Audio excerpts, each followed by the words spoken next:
Hello my sister my brothers, thank you, God bless you. आप कैसे हैं?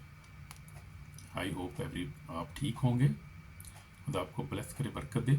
आज हमारा जो है सब्जेक्ट है वो बड़ा ज़बरदस्त है और हमें जो है इसको सीखने की और उसके लिए तैयार रहने की ज़रूरत है। और वो क्या सब्जेक्ट है आज हमारा? रैप्चर, यानी यीशु मसीह के साथ यीशु मसीह जब हमें लेने आएगा, हम उठाए जाएंगे आसमान पर जिंदा बादलों पे। अब देखेंगे रैप्चर के बारे में, हम देखेंगे आज। बड़ा खूबसूरत है जो है वो सब्जेक्ट है। प्यारे भाई और बहनों, आज का पैगाम नहायत संजीदा और फौरी है। आई मीन यीशु मसीह दोबारा आ रहा है, मगर इस बार कमज़ोर बच्चे की तरह नहीं, बल्कि बादशाहों के बादशाह के तौर पे आ रहा है। वो बच्चा नहीं बन के आ रहा हूँ बादशाहों का बादशाह आ रहा है। और जैसे जो है वो हम देखते हैं मकाशवा 19 बाब में लिखा है कि वो आ रहा है। और ज़रा उसके बारे में देख लेंगे, बड़ा खूबसूरत हवाला है इसके साथ। वो जो है वो ज़रूरी है इसको देखना ज़रा। हम देखेंगे वो कैसा बादशाह और कैसे आ रहा है। वो जो है वो पहले तो खुदा यीशु मसीह आया था, चरनी में पैदा हुआ था और वो बच्चे की सूरत में आया था। अब वो बड़ा हो गया। अब तो 2000 साल हो गए। अब यीशु मसीह आसमान पर है और वो आ रहा है। वो जैसे उसने वादा किया था, मैं यूहन्ना 14 बाब पे उसने कहा कि मैं तुम्हारा दिल ना घबराए, मेरे बाप के घर में बहुत सारे मकान हैं, अगर ना होते मैं तुमसे कह देता। हवाला पढ़ लेते हैं, बड़ा खूबसूरत है। तो बाइबल आपके पास, अपनी बाइबल निकाल लें। बड़ा खूबसूरत आज पैगाम है और बड़ा हमारे लिए इसको हमें देखने की ज़रूरत है, क्योंकि वक्त का कोई पता नहीं है। अचानक लिखा है कि सडनली ही विल कम, अचानक आएगा, पता नहीं चलेगा कब आ जाएगा खुदा मसीह। जो तैयार होंगे और जो होली होंगे, ईमान में कायम होंगे, उस वक्त ईमानदार वही उठाए जाएंगे, बाकी नहीं उठाए जाएंगे। देर में रखिए ये बात। तो यीशु ने कहा तुम्हारा दिल ना घबराए, तुम खुदा पर ईमान रखते हो, मुझ पर ही ईमान रखो। मेरे बाप के घर में बहुत सारे मकान है, अगर ना होते मैं तुमसे कह देता कि मैं जाता हूँ ताकि तुम्हारे लिए जगह तैयार करूँ। फिर और अगर मैं जाकर तुम्हारे लिए जगह तैयार करूँगा तो फिर आकर तुम्हें अपने साथ ले लूँगा। वादे देखें, बाइबल बड़ी पढ़ी है। पुराने आदमी में शुरू कर लें आप, नई आदमी में देखें आप, यूहन्ना में दे पूरी नजील सारी हैं, चारों नजील। और उसके बाद जो है वो अमाल की किताब में आप देखें अमाल, फिर उसके बाद आप ख़तों में देखें पलूस रसूल भी, और फिर उसके बाद मकाशवा में देखें। आने का वादा जो है वो बहुत ज़्यादा जिक्र उसका किया गया है। और जो है वो रैप्चर का भी जिक्र किया गया है। कलीसिया को लेने खुदामदार है, तो मेरी कलीसिया, खुदाम की कलीसिया तैयार है हमेशा। आमीन, आमीन। ये तैयार हमने किस तरह ना, ईमान में मजबूत रहना है। हर वक्त हमने जागते रहना। इसलिए सुना कि जागते और दुआ करते रहो ताकि आजमाइश में ना पड़ो। तो इसलिए दुआ भी करते रहना, जागते रहना, कलाम पढ़ते रहना और दुआ में रहना हर वक्त। और फिर एक दूसरे की मदद करनी है, दूसरे को माफ़ भी करना है फौरी। और फिर ये है कलाम में कायम रहना, ईमान में सबसे बढ़कर मजबूत रहना। तो यीशु ने वादा किया, ये होना हम दिख रहे हैं कि देखो तुम्हारा दिल ना घबराए।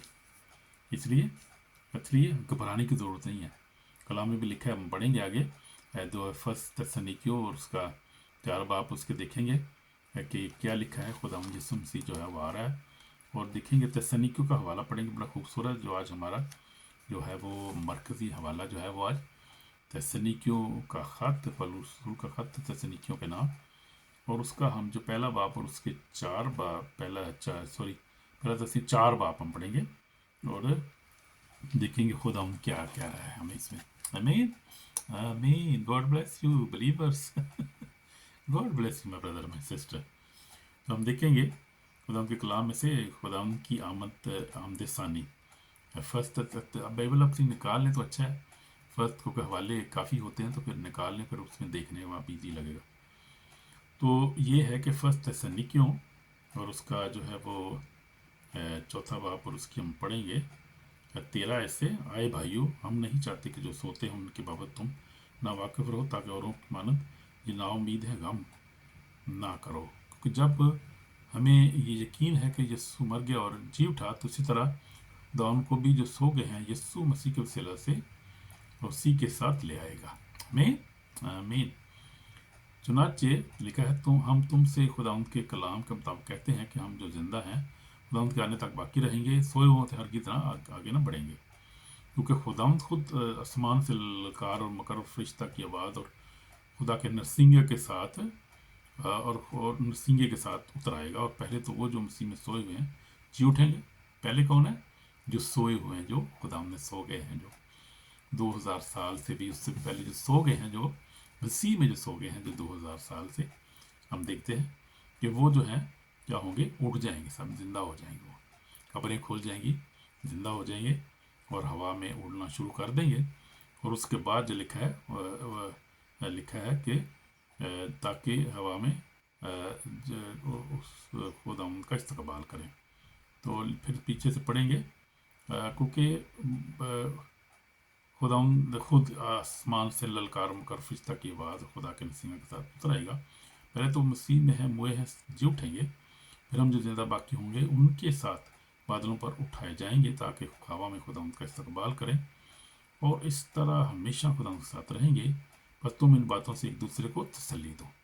तो ये बातें इसलिए लिखी गई हैं क्योंकि हम एक दूसरे को क्या करें, तसल्ली दें कि तैयार रहो भाई, जागते रहो और दुआ करते रहो और ईमान में कायम रहो। उस वक्त भी ये खत जब लिखा गया था तसल्लिकियों को, तो उस वक्त भी जो बड़ी गलतफहमियाँ पैदा हो गई थी कि कोई कहता था क़यामत हो गई है, कोई कहता नहीं होगी, कोई कहता वो आ चुका है, कोई इधर नहीं अभी तक आया।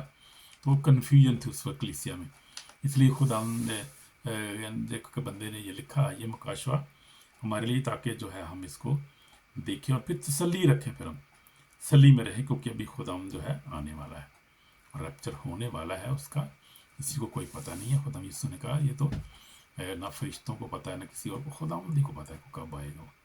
लेकिन हमने क्या करना है, तैयार रहना है, जागते। और यीशु ने कहा जागते और दुआ करते रहो ताकि आजमाइश में ना पड़ो। तो बड़ी खूबसूरत हमारी हवाला है और बड़ी इसमें उम्मीद है हमारे लिए कि हमारा खुदा आ रहा है हमें लेने के लिए। उसने मुझे यतीम नहीं छोड़ा और हमें वो बिल्कुल छोड़ा नहीं, उसने, वो आएगा, मेरी हमेशा मेरे साथ है। तो हम देखते हैं कि ये दिन जो है वो अचानक आएगा और पता नहीं किसी को चलेगा। पहली बात तो ये, और फिर हमारी तसल्ली के लिए लिखा गया है ताकि हम ईमान से कायम रहें, ईमान में मजबूत रहें। तो हम देखते हैं कि खुदावंद खुद आसमान, जैसे मैं पढ़ रहा था, यीशु मसीह कलीसिया को लेने के लिए आ रहा है। ईमानदार ज़मीन से उठाए जाएंगे, ये अचानक होगा। सिर्फ पाक लोग जो हैं, जो तैयार हैं लोग, और जो पाक लोग हैं वो ही उठाए जाएंगे, जो इसके लिए तैयार होंगे। इसलिए तैयार रहने की ज़रूरत है, पैगाम को सुनते रहने की ज़रूरत है और तैयार रहने की ज़रूरत है। ईमान को अपने रिवाइव करने की ज़रूरत है हर दफ़ा, और उसमें जो है वो कायम रहने की ज़रूरत है, क्योंकि खुदावंद उन्हीं को उठाएगा जो है तैयार होंगे उस वक्त, खुदावंद के साथ बातों पर उठाए जाएंगे। पर जागते रहो, तुम नहीं जानते खुद तुम्हारा खुदावंद किस दिन किस घड़ी आ जाएगा। देख लेंगे मत्ती जो है रसूल की इंजील और उसका जो है 24 बाब। यीशु मसीह ने बड़ा खूबसूरत ये वार्निंग दी। जब शागिर्दों ने उससे पूछा तो खुदावंद यीशु मसीह ने कहा कि तुम क्या करो, जागते रहो। मत्ती रसूल की इंजील और उसका मैं 24 बाब मैंने निकाल लिया है, हम देख रहे हैं। मैं देख रहा हूँ अभी आयत नंबर 42 से मैं देख रहा हूँ, पढ़ रहा हूँ। पर जागते रहो, तुम नहीं जानते कि तुम्हारा खुदावंद किस दिन आएगा। लेकिन जान रखो कि घर के मालिक को मालूम होता कि चोर रात के कौन से पहर में आएगा, तो जागता रहता, अपने घर में नकम न लगाने देता। इसी तरह तुम भी तैयार हो, क्योंकि जब घड़ी तुमको गुमान भी ना हो जा होगा, इब्ने आदम आ जाएगा। तो यीशु मसीह ने एक जगह मिसाल भी दी। उसने कहा कि जैसे नोहा के दिनों में हुआ था कि लोग खाते पीते थे, शादियाँ ब्याह करते थे, वो परवाह नहीं करते थे, बिल्कुल जो केयरलेस हो गए थे। जिस तरह आज के दिनों में आप देखें लोग केयरलेस हो गए हैं, परवाह ही नहीं कर रहे, ना खुदावंद की, ना उसके आने की, ना उसके कलाम की, ना अपनी ईमान की भी लोग परवाह नहीं कर रहे। ऐसे ही हालात हैं इस वक्त, क्योंकि इस वक्त आखिरी टाइम है और शैतान को पता है मेरे पास बहुत थोड़ा टाइम रह गया। इसलिए वो जो है वो क्या कर रहा है कि लोगों के जो है जहनों को, माइंडों को उनको ब्लाइंड कर रहा है। और बड़ा वो शैतान जो है वो बड़ा जो है कलाम लिखा है, झूठों का बाप है और वो बहुत मकार है। इसलिए जो है ईमानदार तो हैं ही हैं, अब गैर ईमानदारों की बात लगा लें, क्या सूरत हाल उनकी, किस तरह से उनकी ब्रेन ब्लाइंड हुए हैं, उनको पता नहीं चल रहा वो क्या कर रहे हैं। जिस तरह यीशु ने भी कहा था बाप इन्हें नहीं पता ये क्या, नहीं जानते क्या कर रहे हैं। अभी इससे ये बिल्कुल ऐसी है, लोग नहीं जानते क्या कर रहे हैं, क्योंकि शैतान जो है वो बहुत ज़्यादा फरेब दे रहा है लोगों को, रिसीव कर रहा है लोगों को, धोखा देता है, झूठ बोलता रहता है वो। इसलिए ये तो है ईमानदारों की बात। जो इसके बाद जो है जो एम्बेसडर्स ऑफ गॉड हैं, जो खुदा के लोग हैं, वो भी जो है इस उनको भी बहुत ज़्यादा दुआ की ज़रूरत है। दुआ, रोज़े और ईमान में मजबूत होने की ज़रूरत है, क्योंकि वो भी अंडर अटैक है इस वक्त, हम देखते हैं बहुत ज़्यादा। इसलिए हमें क्या करना है, हर वक्त दुआ में रहना है और जागते रहना, जागते और दुआ करते रहो ताकि आजमाइश में ना पड़ो। आमीन। God bless you my brother my sister, God bless you. जब आप खुदा कलाम को सुनते हैं तो खुदा आपको ब्लेस करता है, और ये बड़ी अच्छी बात है। खुदा का कलाम सुनना, रेगुलर सुनते रहना चाहिए। और ये है कि कभी जो है वो नागा नहीं करना चाहिए खुदा के कलाम में सुनने में, और फिर उस सबसे बढ़कर उससे अमल करने में कभी भी नागा नहीं करना चाहिए। आमीन। God bless you. तो आज हम देखते हैं कि कौन सी निशानियाँ में देखते हैं, क्या निशानियाँ क्या हमें देख रहे हैं, क्या आखिरी टाइम की क्या निशानियाँ हैं। आज हम देखते हैं जंगें हो रही हैं, मुनाह की कसरत है, जैसे मैं बता रहा था, मोहब्बत की कमी है, मोहब्बत ठंडी पड़ गई है, झूठे नबी, झूठे कलीसियाएँ, झूठे उस्ताद बहुत सारे उठ खड़े हुए हैं। तो ये वही सब कुछ निशानी है। और सबसे बढ़कर मैं बता रहा था कि आप देखिए इसराइल जो है वो जो है खुदावंद कलाम को पूरा कर, और सारे ट्राइब वापस आ रहे हैं। मैं देख रहा था कि इथोपिया से आ रहे हैं, वापस आए हैं लोग, इंडिया से आए हैं, वापस आ रहे हैं। उसके बाद पूरी दुनिया से जितने भी थे वो सारे, यीशु मसीह ने पेशेनगोई की थी कि ये होगा। उसने कहा था हैकल बर्बाद हो जाएगी और तितर बितर हो जाएंगे सारी जो है वो, जो खुदा के लोग जितनी यहूदी हैं, हो गए वैसे ही हुआ ऐसे, और तो हैकल भी बर्बाद होगी उस वक्त, जैसे यीशु ने नबूवत की थी वैसे बिल्कुल हुआ। और उसके बाद अब उनके आने का टाइम है, अब तो 75 ईयर हो गए हैं, वापस आ रहे हैं, आ चुके हैं, और मुल्क भी कायम हो चुका है। और उसके बाद आप देखें कि वो उन्होंने जंग भी जीती है, जो ईरान के साथ जंग थी उन्होंने जीती है जंग वो, और खुद उन्होंने जो है वो सबको जो है वो टकाने लगाया सही तरह, कुटाया उन्होंने सही करके उन्होंने। और उसके बाद क्या हुआ है कि अब सारे जो है वो ठंडे पड़ गए, और पता चल गया उनको कि इसराइल को नहीं भी छेड़ सकती, जो खुदा की कौम है, खुदा उनके साथ है। और सब कुछ पेशेनगोइयाँ पूरी हो रही हैं। आप देखें उन्होंने इतनी तरक्की की है टेक्नोलॉजी में, उन्होंने देखें हर तरह से, और दुनिया के अमीर 60% अमीर लोग हैं यहूदी इस वक्त। अंदाज़ा करें कितने अमीर लोग हैं वो, खुदा ने वो वजह क्या है, खुदावंद की प्रेजेंस उनके साथ है, खुदावंद उनके साथ है। जो खुदावंद आपके साथ हो तो आप सबसे ज़्यादा इंटेलिजेंट है, खुदावंद आपके साथ हो। आप इब्राहिम को देखें, साग याकूब को देखें, आप देखें खुदा के नबियों को देखें, जो खुदावंद जब उनके साथ था, मालो दौलत उनके साथ कितनी थी, और इंटेलिजेंस कितने थे वो, कि ऐसे ऐसे काम करते थे तो और को कर नहीं सकता। ये खुदावंद की आपके साथ जब हो तो ये निशानियाँ होती हैं। और जब इस वक्त खुदावंद का पाक रूह हमारे साथ है तो हम देखते हैं खुदावंद हमें किस तरह ब्लेस कर रहा है। जो सच्चे ईमानदार हैं और जो उस पर डिपेंड करते हैं, जिस तरह उस नबी डिपेंड करते थे, आज भी खुदावंद ऐसे ही काम कर रहा है। लेकिन ये आप देखें कि इब्लीस भी जो है, दुश्मन भी वैसे ही काम कर रहा है। तो हमें उसलिए होशियार रहने की ज़रूरत है, और दुआ में रोज़े में रहने की ज़रूरत है। यीशु मसीह ने जैसे कहा था, नूह के ज़माने में भी लोग वैसे ही करते थे, आज भी वैसे ही हो रहा है। लोग जो है लापरवाह हो गए हैं, दुआ कलाम नहीं पढ़ते, दुआ नहीं करते, लेकिन उनको नहीं पता क्या कर रहे हैं। जैसे मैं बता रहा था आपको कि the people never know but they are doing in many cases, many like more than 90% people never know what they are doing, but they must listen the Bible, they because ये एक मेरी आपको बात याद रखूँ मैं, खुदा कलाम हमें कोई खुदा की मोहब्बत से जुदा नहीं कर सकता, और डेवल जो है वो पावरलेस है, वो कुछ हमारा बिगाड़ नहीं सकता, वो डिफीटेड है ऑलरेडी। इसलिए उसे घबराने की ज़रूरत नहीं है। सिर्फ अपने ईमान में, अगर हम अपने ईमान में कायम हो जाए, खड़े हो जाएं, कोई चीज़ आपके आगे खड़ी नहीं हो सकती। आप यस्सु का नाम आपके पास है, यस्सु का लहू में कुदरत है, यस्सु के नाम को पुकारें हर को दुआ में, और उस पर ईमान रखें, यस्सु का लहू को पुकारें दुआ में, fire of the Holi ghost को जो है वो उसको जो है वो पुकारें, और उसको जो है वो मांगे खुदा उनसे, और खुदा उनके पाकरू की हिदायत से चलें, तो कोई घबराने, सब्र से खुदा उनकी आस रखने की ज़रूरत है। सब्र से, सब्र से, सब्र से, जैसे खुदा कलाम में भी लिखा है, मैंने कहा सब्र से, लेकिन जागते रहो। ये नहीं कि सब्र करना है तो फिर सौ ही जाना, भाई खैर कोई गल नहीं है, बड़ा टाइम है, टाइम का कोई पता नहीं, अचानक क्यों रहा, ये पता नहीं, पता नहीं आज हो जाए, कल हो जाए, अभी 10 साल, पता नहीं कितने साल भी लग जाते हैं, कोई पता नहीं, पता नहीं 100 साल लग जाए, अब कोई नो बडी नोस। अगर कोई दावा करता है तो झूठा है वो, झूठों का बाप है वो, क्योंकि पुलिस पे जो बहकाता रहता है। और दुनिया में ऐसी कई वाक़यात हुए हैं, मुझे भी याद है कि ऐसे वो कोरिया में एक पास्टर था, उसने क्या कहा, उसने कहा जी मैंने ख्वाब में देखा है कि खुदावंद आ रहा है फ़लाने महीने की फ़लानी तरीक को, बड़ी पुरानी बात है, कोरिया का पास्टर था। उसने क्या किया, उसने सारी चर्च को ना अंदर इकट्ठा कर लिया उस दिन, लो जी ये सुमसी आ रहा है, रैप्चर होगा, आप लोग उठाए जाएंगे, आप लोग फिक्र ना करो, आप लोग आज उठाए जा रहे हो। वो मैसेज दे रहा है, और सुबह से शाम हो गई, रात जब हो गई तो कलीसिया ने ला चित्र लिया, उन्होंने कहा पादरी साहब झूठ बोले हमारे साथ, कलाम में तो लिखा है कि उसका पता ही नहीं कब आएगा। तो हम आप कैसे बता रहे हो भाई? आप कह रहे हो मुझे फलानी डेट को आएगा फलाने। तो वो उसका बड़ा दलील हुआ, बड़ा पादरी बेचारा। तो ये झूठे नबी और झूठे जो हैं ये शुरू से होते चले आ रहे हैं। आज भी ऐसे ही हो रहा है कई दफ़ा। आज भी पिछले दफ़ा मैं देख रहा दिनों में देख रहा था कि सितंबर में कह रहा था 2025 सितंबर में एक ने व्हाट्सएप पे और सोशल मीडिया पे शो डाला हुआ था कि सितंबर में खुदाम यीशु मसीह आ जाएगा 23 सितंबर को जी। वो मैं कहा ਇਹਨੂੰ ਪੈਣੇ ਚਿੱਤਰ ਬੜੇ ਨਰਾਮੀ ਆਦਮੀ ਨੂੰ। ਇਹ ਜਿਹੜਾ ਕੀ ਇਹਨੂੰ ਕਿਹਨੇ ਕਿਹਾ ਵੀ ਯਿਸੂ ਮਸੀਹ ਨੇ?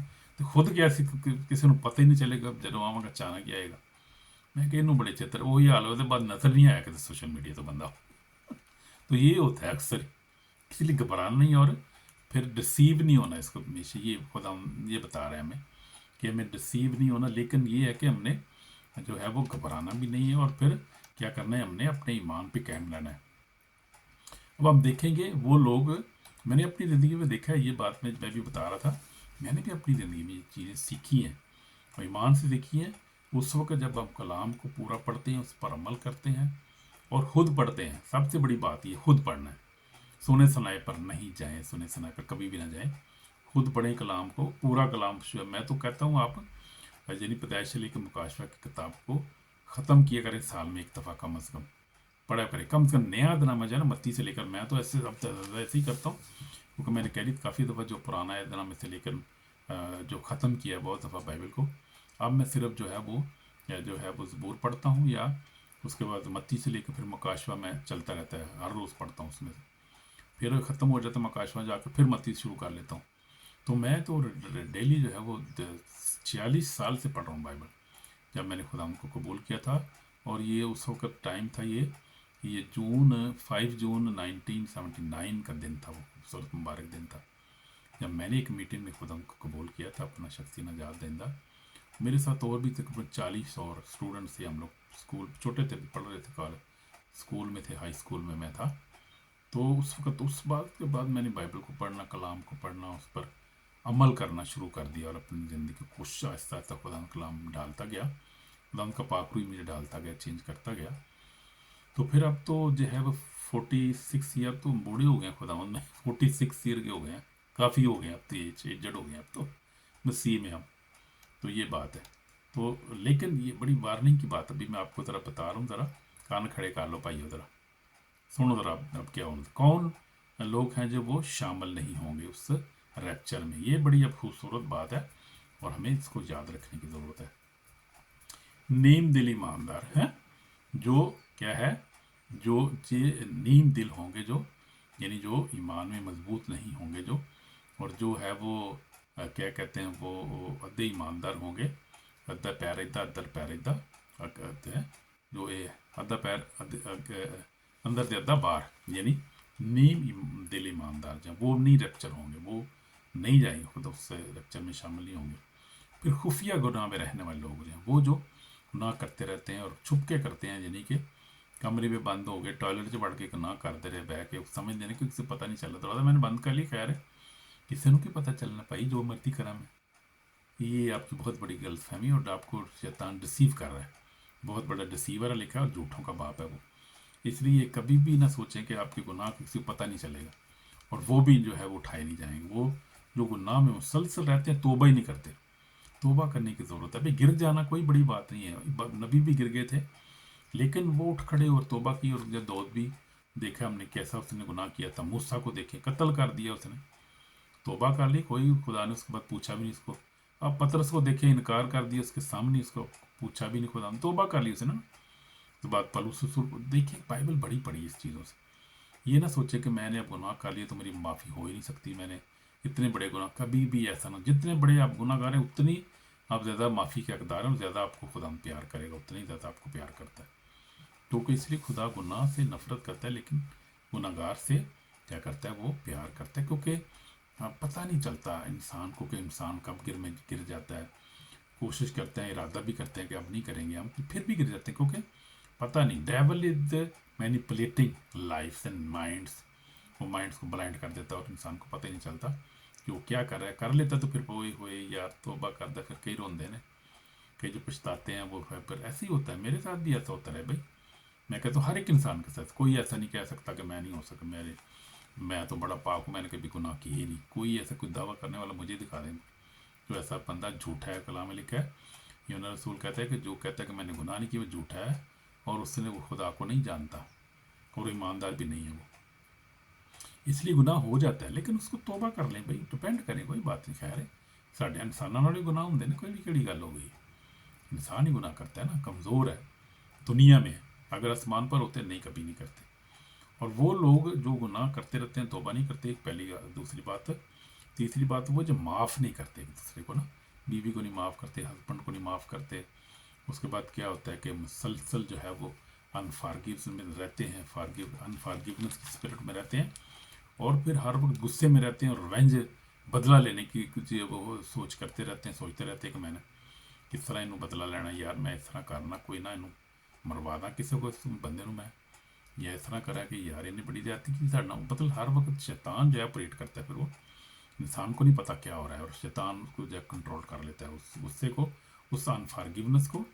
और उसके बाद इंसान जो है उसको पता ही नहीं चलता क्या कर रहा है, क्या सोच रहा है, वो प्लानिंग कर रहा है, वो पुलिस उसके साथ बैठा होता है, देख रहा होता है, चलो भाई ठीक है भाई, यार तो इस तरह कर मरवा नहीं देना बंदे ने, यार कि पैसे 2 लाख रुपये से बंदा मार देगा, ਕਿਹੜੀ ਗੱਲ ਹੈਗੀ ਹੁਣ। चलो ज़्यादा ਹੁਣ रेट बढ़ गया डॉलर का, ज़्यादा पैसे होने हो गए होंगे हुण।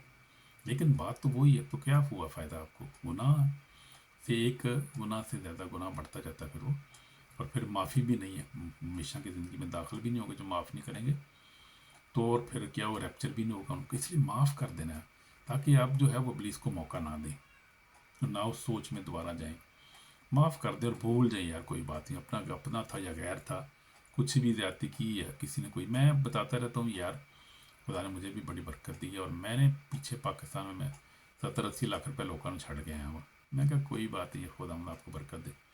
मैंने कभी उनको फ़ोन भी नहीं किया, मैंने कोई बात, जिनके देने हैं उनको दे रहा हूँ, अभी देता हूँ, मैं दिए हैं कि लेने मैंने उनको छोड़ दिए हैं, क्योंकि मैंने कहा झगड़ा करूँगा, पर्चा कराऊँगा, इनके खिलाफ सोचता रहूँगा, हर प्लानिंग करता रहूँगा, यार कैसे पर्चा कर फोड़ाइए ना, नोट अंदर करवा दिए करो, मैं छोड़ो यार, क्या है, बोल जो, कोई बात नहीं, खुदा और दे दिए उसने, वो कोई फर्क से ही बरकत दी है उसने, इसलिए कोई बात नहीं। जिसने मेरे साथ ज्यादती भी की है ज़िंदगी में, मैंने माफ़ किया। मेरी अपनी मिसाल देख लें आप, मैंने माफ़ किया, और खुदा के कलाम में भी आप देखें तो कलाम भरा पड़ा हुआ है जो है माफ़ करने वालों से। और यीशु मसीह ने कहा, सलीब पर जान दे दी और दुख में था, हाथों से पाँव से खून निकल रहा है, और सर में से जो है वो ताज कांटों का। और यीशु मसीह क्या कह रहा है, देखें, यीशु मसीह ने कहा, बाप ने माफ़ कर, ये नहीं जानते कि क्या करते हैं। जब यीशु मसीह ने माफ़ कर दिया सलीब पर गुनाहगारों को, जब हम गुनाहगार ही थे तो हमारे लिए उसने अपनी जान दी। तो मेरे लिए तो हमें कितना ज़्यादा इसको देखने की ज़रूरत, कितना ज़्यादा माफ़ करने की ज़रूरत है। हमें एक दूसरे को माफ़ करें, अपने आप को पहले सबसे माफ़ करें, फिर मियाँ बीवी को माफ़ करें, मियाँ बीवी को, बच्चों को, बहनों भाई को, पड़ोसियों को, जहाँ काम करते हैं उनको, अपने जो है दुश्मनों दोस्तों को माफ़ करना जो है ना कभी भूलें प्लीज़, कि बहुत बड़ी सज़ा है। और बड़ी बार बार खुदा हमने ये कलाम में लिखा, जो कुछ हम बोते हैं वो हम काटेंगे, तो कलाम में लिखा, जो तुम बोगे वो काटोगे। इसलिए बड़ा खूबसूरत ये कलाम है, और there wonderful power in forgiveness. ये हमारा बैनर है, forgiveness is banner of this ministry, lovers of God ministry जो है वे, इसका बैनर क्या है, फॉरगिवनेस। फॉरगिवनेस के अंडर हम काम करते हैं। अगर फॉरगिव नहीं करेंगे तो हम खिदमत भी नहीं कर सकते, हम सच्चे मसीही नहीं बन सकते, रैप्चर भी नहीं होगा हमारा, उठाए नहीं जाएंगे। बोल जाए ये बात हमेशा याद रखें। और उसके बाद पकीज़ा ज़िंदगी गुजारनी है, को खुश करने खुदा कलाम पर अमल करें, और जो है वो पकीज़ा ज़िंदगी गुजारें, हर तरह के गुनाह को छोड़ दें, खुफिया गुनाह, ज़ाहिरी गुनाह, गुस्सा, झूठ बोलना, हर तरह का फ़राड छोड़ दें, माफ़ी मांग लें, खुदा हमसे माफ़ दे दे, खुदा माफ़ कर देगा, हर वक्त माफ़ करने के लिए तैयार है। तो पकीज़गी के साथ हमने रहना है। कलाम लिखा है कि पकीज़गी के बगैर कोई खुदावंद को ना देखेगा, जैसे इब्रानियों 12:14 में लिखा हुआ है कि तोबा करने की ज़रूरत है। हमें तोबा करनी है मेरे बहनों भाई, तोबा करने की ज़रूरत है। तोबा हमने क्या करनी है, अगर आप तोबा करें तो फिर आपके लिए दुआ भी करूँगा, और फिर आपको ब्लेस करेगा, खुदावंद आपको माफ़ करेगा, नई ज़िंदगी देगा। क्योंकि ये पैगाम बड़ा खूबसूरत है और ये अर्जेंट पैगाम है, और इसमें हमें क्या करना है, खुशी के साथ और सब्र के साथ इसमें हमने बस इन बातों से तसल्ली देने की ज़रूरत है। हमें तसल्ली देनी है ना, क्योंकि हम गुनाहगार हैं, और फिर हम बहुत सारी मुश्किलात में से भी गुजर रहे हैं, मैं भी आपको बताऊं, हम भी जो है, हालांकि मैं हॉलैंड में बैठा हूँ यहाँ पे, आपके तो कड़ा मसला बाज तो हॉलैंड च मजे मारते हो, लेकिन ये बात है कि स्पिरिचुअली तौर पे हम लोग जो है ना वो बहुत सारी चीज़ों को हमें फेस करना पड़ता है, हमें जो बहुत सारी एफर्ट करनी पड़ती है, ये मैसेज जो आप तक पहुँचता है इसमें बहुत सारी आजमाइशों से गुजरना पड़ता है, इब्लीस के अटैक होते हैं भाई। वो नहीं चाहता कि खुदा का कलाम हम सुनाए और सच्ची बात करें, वो कुछ चाहता है कि ये मिक्स कलाम सुनाओ, रिपेंडेंस का कलाम ना इनको देना भाई, माफ़ करने की बात है इनको बताना, असल शैतान का ये मकसद ये होता है। और फिर ये होलीनेस के बारे में ना इनको बताएं, फिर ये है कि फेथ के बारे में ना इनको बताएं, इनको बताएं पैसे के बारे में, ब्रेक थ्रू मिलेगा आपको, पैसा मिलेगा भाई, बड़ी गल है, आपको फिक्र नहीं करनी बाबा। तो ये ऐसा पैगाम हम नहीं देते भाई, क्योंकि ये पैगाम खुदा का पैगाम नहीं है। यीशु मसीह ने जब अपनी नदी शुरू की, उसने कहा तोबा करो क्योंकि आसमान की बादशाही नज़दीक, तोबा का पैगाम है हमारा, ये मिनिस्ट्री तोबा की मिनिस्ट्री है। तोबा बाबा तोबा करनी है हमने, तोबा के बाहर कुछ भी नहीं है, तो इसलिए तोबा करते रहना है हर वक्त, गुनाहों को इकरार करना है और खुदावंद को अपना जादीदा मानना है, एक दूसरे से मोहब्बत करनी है, प्यार करना है, माफ़ करना है एक दूसरे को। हमेशा अपनी नीयत जो है ना साफ रखें और अच्छी रखें नीयत अपनी, कभी भी वो जो बात मैं बता रहा था कि अपने दिल में कभी भी गुस्सा ना रखें, कभी भी रांझे ना रखें किसी के बारे में, नीयत अपनी अच्छी रखें कि एक दूसरे की मदद प्यार करना है। अपनी ज़िंदगी में आपको कामयाबी मिलेगी, वो आपको प्रॉस्पेरिटी मिलेगी जिस तरह मुझे खुदा ने दी है। उसका राज ये है कि मैंने अपनी नीयत को हमेशा अच्छा रखा है, गरीबों यतीमों की मदद की है और किसी का धोखा नहीं किया, नीयतन किसी के साथ कभी धोखा नहीं किया, मेरा खुदा मुझे जानता। और फिर ईमान में हमेशा मजबूत रहा हूँ, अपने ईमान पे कभी कंप्रोमाइज़ मैंने नहीं किया, खुदा का शुक्र है, ये खुदा के फजल ही से है। और फिर खुदा कलाम को पढ़ना नहीं कभी छोड़ा, और फिर एक दूसरे से मोहब्बत करना नहीं छोड़ा, ये खुदा उनके फजल ही से है। बाकी मैं भी कमज़ोर हूँ, हम आप सब भी हम कमज़ोर हैं, इंसान जो है वो कोई ना कोई जो है से होती है, कमी है इंसान के अंदर होती है, लेकिन उसको चेक करने की ज़रूरत है, देखने की ज़रूरत है कि जो कमी है उसको कैसे हम दूर कर सकते हैं, इसको दूर करने की कोशिश करनी चाहिए। खुदा की मदद से दुआ करके खुदा के सपोर्ट कर दें हर चीज़ को, अगर देखते हैं आपके अंदर कमी है तो खुदा के दुआ में खुदा के सामने रखें, ये खुदा मेरी कमी है, मेरी कमी को दूर करने में मेरी मदद कर, खुदा मदद करेगा। मैंने अपनी ज़िंदगी में देखा ही, और ऐसा होता है, ऐसा ही होता है मेरे दीदो बहनों भाई। इसलिए आप बहुत प्यारे हैं और बहुत आप खुदा आपको बहुत प्यार करता है, और खुदा किसी की हलाकत नहीं चाहता। और ज़रूर आप मैं आपको बताता हूँ कि आप खुदा की बातचीत में ज़रूर जाएंगे, because we are citizen of heaven, we are born to win, never to lose, we are born to win.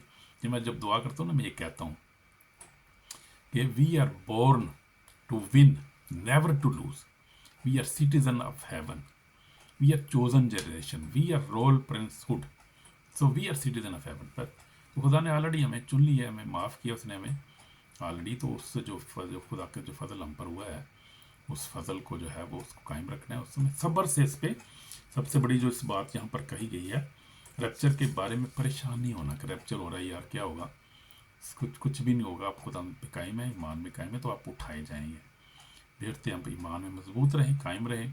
Palus रसूल कहते हैं कि मैंने अच्छी कुश्ती लड़ ली है, मैंने ईमान को महफूज रखा है, अब मेरे लिए वो रास्तबाजी का ताज रखा हुआ है। वो लेसन मेरा सुने, वो सर मैंने किया जो क्राउन ऑफ राइशियस से, उसमें बड़ी तसल्ली की बातें हैं, तो आप उसको सुन सकते हैं कि वो कहता है मैंने अपने ईमान को महफूज। तो ईमान सबसे बड़ी कीमती चीज़ है, क्योंकि ईमान के बगैर उसको पसंद आना नामुमकिन है।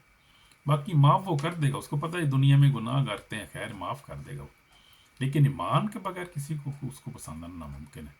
ईमान में हमेशा कहें, उस पर कंप्रोमाइज़ नहीं करना कभी किसी हालत में भी नहीं। पकीज़ा ज़िंदगी गुजारें, उसकी तैयार रहें, फिर होता है जाग तौर तैयार, जागते और दुआ करते रहो ताकि आजमाइश में ना पड़ो। इसलिए आप खुदा के लोग हैं, खुदा आपको बहुत प्यार करता है, आप खुदा कलाम सुनते हैं, उस पर अमल भी करने वाले लोग हैं, और खुदा की बादशाही में आप शाम हम सब एक दूसरे को हम देखेंगे। आमीन आमीन, आसमान पर देखेंगे खुदा की बादशाही में, एक दूसरे से मिलेंगे तो देखेंगे। आमीन, और इन्जॉय करेंगे, हमेशा वहाँ रहेंगे खुदा की हजूरी में, खुदा के कदमों में, उसके तख्त के सामने जो है वो, जैसे मुकाशवा 7 बात में लिखा है, बहुत बड़ी भीड़ है, चाहे कोई शुमार नहीं कर सकता, और खजूर की डाली लिए हुए, और वो हालेलुया और शाना और खुदा की तारीफ़ करती है वहाँ पर। वहाँ खुदा के फजल से होंगे अगर हम ईमान में कायम रहेंगे और यस्सु पर ईमान रखें, उससे लीप पर खून पर ईमान रखेंगे, तो हम लाजमी, no body can receive us, and how no body can जो है वो हमें जो है वो रोक नहीं सकता उसमें जाने से। हम जाएंगे खुदा उनके फजल से, कोई रोक नहीं सकता, खुदा का फजल ही हमारे लिए काफ़ी है। आमीन। तुम दुआ करेंगे, खुदम सी यीशु में पाक और जिंदा खुदम गुनाहगार हैं, माफ़ कर, मुझे माफ़ कर खुदम, खतरा गुनाहों पे काबू पाने का फजल ताकर, जो हिडन सिन में उन पे अनफॉरगिवनेस से काबू पाने का फजल ताकर, हर तरह की बेईमानी से बचा खुदम, ताकि ईमान में कायम रहे, सब्र से तेरा इंतज़ार करते रहें, खुशी से सब्रते लेकिन जागते हुए और दुआ करते हुए तेरा इंतज़ार करते रहें। तू आ रहा है यीशु मसीह, तेरा शुक्र, तू आ रहा है, तेरा शुक्र। तूने कहा हमारा दिल ना घबराए, मेरे बाप के घर में बहुत सारे मकान हैं, अगर ना हो तो मैं तुमसे कह देता, जाता हूँ जाकर तुम्हारे लिए जगह तैयार करूँ, तेरे कलाम के बाद सच्चे हैं। तू आ रहा है, तेरा शुक्र करते हैं, बरकत दे, माफ़ कर, मुझे माफ़ कर, अपने खून से धोकर पाक और साफ, हमें बातचीत के लिए तैयार कर और बरकत दे, सारी बरकत के लिए तेरा शुक्र हो, यीशु मसीह के पाक नाम। आमीन। यीशु आपको बरकत दे, यीशु पाक नाम में आपको जो है मैं ब्लेस करता हूँ, आपके लिए दुआ करता हूँ, खुदा आपको बरकत दे, सेहत दे, नई ज़िंदगी दे और फतह से बड़ा गलबा दे, आपकी ज़रूरियात खुदा कसरत से पूरा करे। मैं आप लोगों के लिए हर वक्त दुआ करता रहता हूँ, अपने व्यूवर्स के लिए, अपने जो हमारे जो फॉलोअर्स हैं फेसबुक पे, और जो ख़ासतौर पे जो हमारे जो हैं वो यूट्यूब फेसबुक पे जितने ईमानदार लोग हैं, मैं उनके लिए हमेशा दुआ में रहता हूँ, दुआ में रोज़े में रहता हूँ, हर वक्त कोशिश करता हूँ सबके लिए दुआ भी करूँ, और फिर जो है वो दुआ में आपको याद रखता हूँ, आप भी मुझे अपनी दुआ में याद रखा करें, क्योंकि हमें एक दूसरे की दुआ की ज़रूरत है, और फिर एक दूसरे को इंकरेज करने की ज़रूरत है, फिर घबराने की ज़रूरत नहीं, कभी भी खुश रहें हमेशा। पलूस कहता है कि खुश रहो, पर कितनी दफ़ा तो मैं कहूँ खुश रहो, और खुशी से खुदा उनका इंतज़ार करते रहो। आमीन। खुदा आपको बरकत ब्लेस करे, इन जीसस नेम, आमीन। God bless you. आमीन। Thank you.